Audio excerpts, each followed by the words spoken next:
खबर लखनऊ से है, जहां महाराणा प्रताप की जयंती के मौके पर समाजवादी पार्टी के अध्यक्ष और पूर्व मुख्यमंत्री अखिलेश यादव ने प्रदेश की जनता को शुभकामनाएं दी और वीरता, त्याग और बलिदान की प्रतीक इस ऐतिहासिक शख्सियत को श्रद्धांजलि अर्पित की। वहीं अखिलेश यादव ने कहा कि महाराणा प्रताप त्याग, बलिदान, वीरता और शौर्य की मिसाल हैं।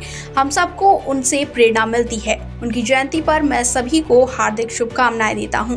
वहीं अखिलेश यादव ने याद दिलाया कि समाजवादी सरकार में महाराणा प्रताप की जयंती पर अवकाश घोषित किया गया था। उन्होंने मौजूदा सरकार से मांग की कि आगे से 2 दिन की छुट्टी दी जाए ताकि लोग इस महापुरुष की गहराई से स्मृति कर सके। वही आपको बता दें कि अखिलेश यादव ने आगे कहा कि हमारी सरकार ने उस दिन अवकाश घोषित किया था। मेरी मांग है कि अब से 2 दिन की छुट्टी होनी चाहिए ताकि लोग इस महान योद्धा को बेहतर तरीके से याद कर सके।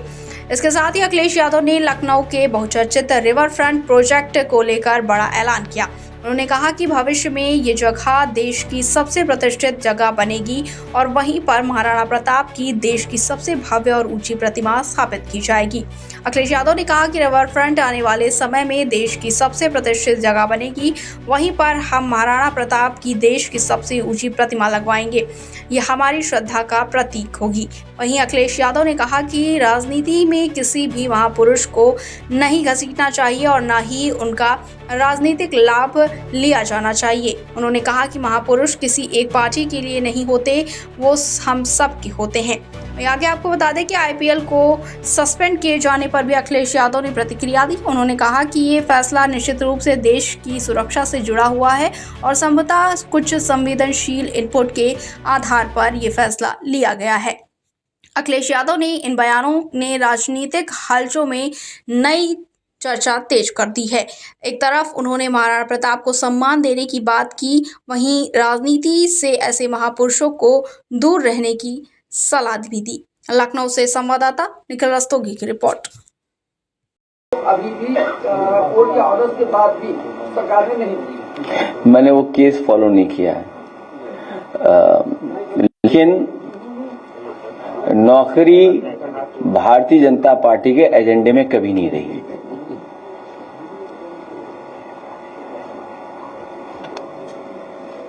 अखिलेश जी, एक क्वेश्चन हमारे तरफ से लोग जी बोल रहे थे कि जब समाजवादी पार्टी सरकार बनेगी तो कई कैबिनेट मंत्री, कई राजमंत्री थे, बहुतायत शक्तियों का बोलबाला था। जब करड़ी सेना रामजी लाल सुमन के ऊपर हमला कर रही थी तो हमें लगता है प्रदेश में आपके कितने सम्मानित नेता है उन्होंने उनका विरोध किया, और नहीं विरोध किया तो क्यों? वो सेना टेम्परेरी थी, ये सेना असली है। और एक मिनट आप लोग नारे मत लगाना। और मैंने आपसे महत्वपूर्ण जानकारी दी। मैंने अभी जानकारी जो दी, मैं समझता हूं वो जानकारी आपको समझ गए होंगे आप भी। एक, जहां तक रामजी सुमन जी का सवाल है, आप क्या चीज कहां से देख रहे हो? राज्यसभा, पार्लियामेंट और उसके बाद लगातार प्रेस में हम लोगों ने कहा कि कोई भी इतिहास नहीं उठाना चाहिए, और जो इतिहास हमें जोड़ता ना हो, जो इतिहास हमारे आप को सही रास्ते पे न ले जा रहा हो, उसको इतिहास को इतिहास ही रहने देना चाहिए। इतिहास में अच्छी चीजें भी हैं, खराब भी चीजें हैं, लेकिन उससे बड़ा सवाल जो है वो ये है कि इधर हम जो सरकारों को देख रहे हैं, हर चीज को ओन कर रहे हैं।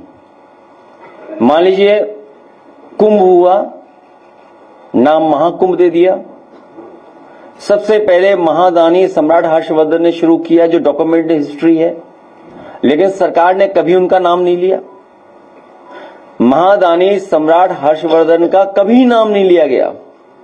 और फिर यह भी कहा गया कि इतने वर्षों बाद हो रहा है, ये पहली बार हो रहा है, जबकि हर कुंभ उतने वर्षों बाद ही होगा। तो जो ओन करने की आदत है कि महाराणा प्रताप जी केवल हमारे हैं, महाराणा प्रताप जी सबके हैं, ये जो नई संस्कृति कुछ लोग, कुछ पॉलिटिकल पार्टी, शायद वो पॉलिटिकल पार्टी जिसके वो सदस्य नहीं रहे, वो सबसे आगे थे। जो पॉलिटिकल पार्टी आज सरकार में है, उसके वो सदस्य नहीं थे, वो कभी सदस्य नहीं थे। और अगर सदस्य उस पार्टी के रहे होते तो जो पहला प्रस्ताव उस पार्टी का था, उसमें सेकुलर और सोशलिस्ट रास्ते पर देश को ले जाने के लिए संकल्प लिया था पहले उनके प्रेसिडेंट ने। इसलिए राजनीति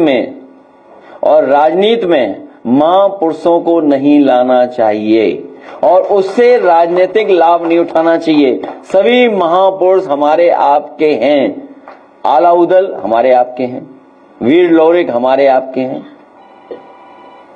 महाराणा प्रताप जी हमारे आपके हैं। इसमें कोई दिक्कत हो तो बताओ, किसी को शिकायत हो तो बताओ। हाँ, लेकिन जो आज की तस्वीर कोई देखेगा तो उसे जरूर तकलीफ होगी।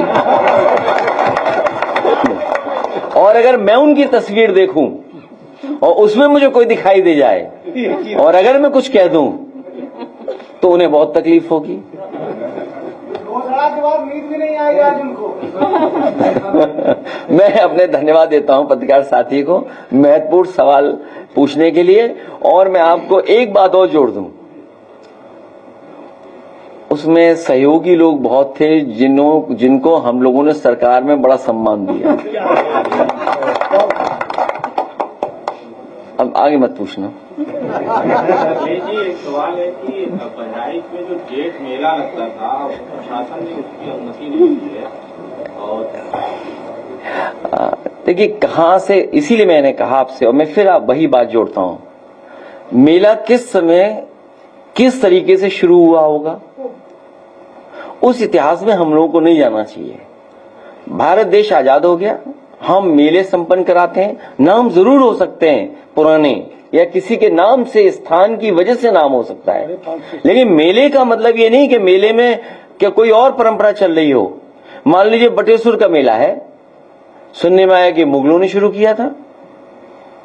अब उस बटेश्वर के मेले में सब आते हैं, सब लोग, घोड़ा हाथी जाने क्या क्या आता है उसमें, जाने कहां कहां के व्यापारी कारोबारी आते हैं। इसी तरह हर मेले में कारोबारी व्यापारी आते हैं। भारतीय जनता पार्टी कभी कारोबार को बढ़ावा नहीं दे सकती, क्योंकि कारोबार हमें जोड़ता है, काम हमें जोड़ता है, रोजगार हमें जोड़ता है। वो कारोबार के पक्ष में नहीं रह सकते हैं। मेले में हम एक दूसरे से मिलते हैं, किसी ने झूला लगाया, किसी ने दुकान लगाई, कोई सामान लाया, किसी ने सामान बनाया, बेच कौन रहा है, खरीद कौन रहा है। मेला मिलने की जगह होती है, इसलिए मेला है। ये रोजगार कारोबार के खिलाफ लोग हैं। अभी हम और आप लोग चिंता कर रहे हैं, सोशल मीडिया पर वॉर हो रहा है, इस वॉर में कोई हमारे आपके हाथ से कोई चीज चली गई, वो हमें आपको पता ही नहीं है। LOI इशू हो गया, हमें आपको पता ही नहीं लगा। भाई इस दौरान हमारे आपसे कुछ चीजें चली गई हाथ से। सोचो भविष्य में आत्मनिर्भरता, सिक्योरिटी, उसका सवाल क्या है, उसके लिए सरकार ने क्या किया। लेकिन क्योंकि हम वॉर में हैं, हम पड़ोसी देश से हम उलझे हुए हैं, हम कोई सवाल भी नहीं सरकार से कर सकते हैं। लेकिन अखबारों में जो मैंने पढ़ा, LOI इशू हो गई। क्या भविष्य में जो आने वाली पीढ़ी है, क्या हम उसको सिक्योरिटी देके जा रहे हैं देश की? क्या हमारा देश उसी से आत्मनिर्भर होगा? इसलिए आपको हमें मेले में उलझाए हैं और दूसरों के लिए मेला दे रहे हैं, सब मेला मेला करे दे रहे हैं। अखबार पढ़िएगा ध्यान से, कुछ है मामला, शायद कुछ लोग जान गए होंगे।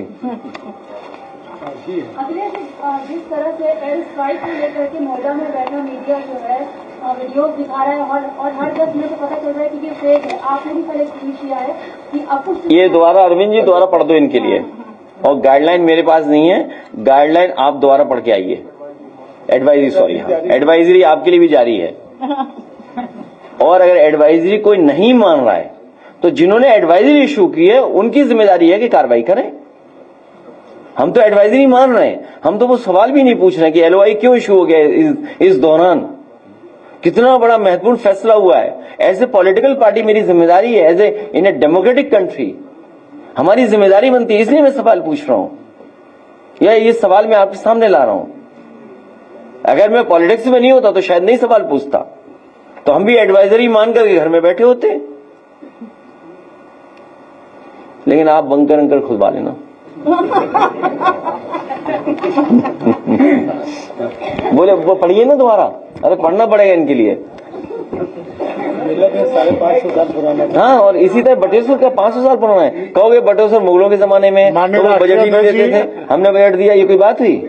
घाट बनवाए, और वो तो अटल जी का गांव है। एक मिनट सोचिए, भारतीय जनता पार्टी को अटल बिहारी वाजपेयी जी के नाम पर लोक भवन कर दिया, हमें कोई दिक्कत नहीं, वहां प्रतिमा लगी उनकी, स्टेडियम कर दिया जहां आज मैच होगा। लेकिन लोग देखिए, लोग इकाना के नाम से जानते हैं, कहते इकाना है, इकाना के नाम से जानते हैं। कागज पे कुछ भी बना दो आप। उनके गांव में क्या किया सरकार ने, बताओ। हम आपको भरोसा दिलाते हैं, ये जो यूनिवर्सिटी बनी है ये हम लोग लेकर के चले जाएंगे वहीं पर उनके गांव में। उनके मेले लगता था वहां, 500 साल पुराना वो भी मेला है बटेश्वर, गूगल करके देखिए।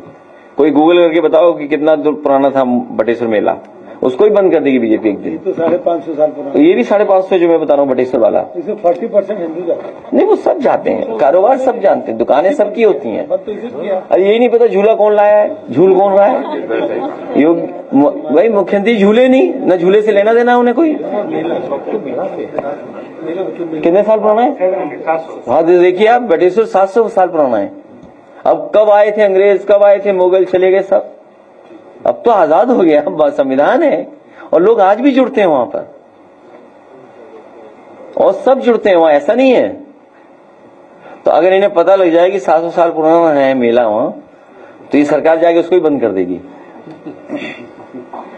सैफई मेला ही बंद हो चुका है, लेकिन गोरखपुर मेला चल रहा है। सुना है वहां पर कुछ और तरह के कार्यक्रम हो रहे हैं, लेकिन हमारे प्रेस के साथी उनका वीडियो नहीं दिखाएंगे। मैं अपने प्रेस के साथियों से कहूंगा कि इस समय बहुत लोग टीवी देख रहे हैं, सोशल मीडिया देख रहे हैं, उस गोरखपुर के मेले का भी कुछ वीडियो दिखाइए सबको। सोशल मीडिया दिखा रहे हैं, भयभीत है सरकार। भयभीत है? तुम तो बिल्कुल भयभीत नहीं दिखे। अरविंद जी पढ़िए जरा, हाँ दोबारा। माननीय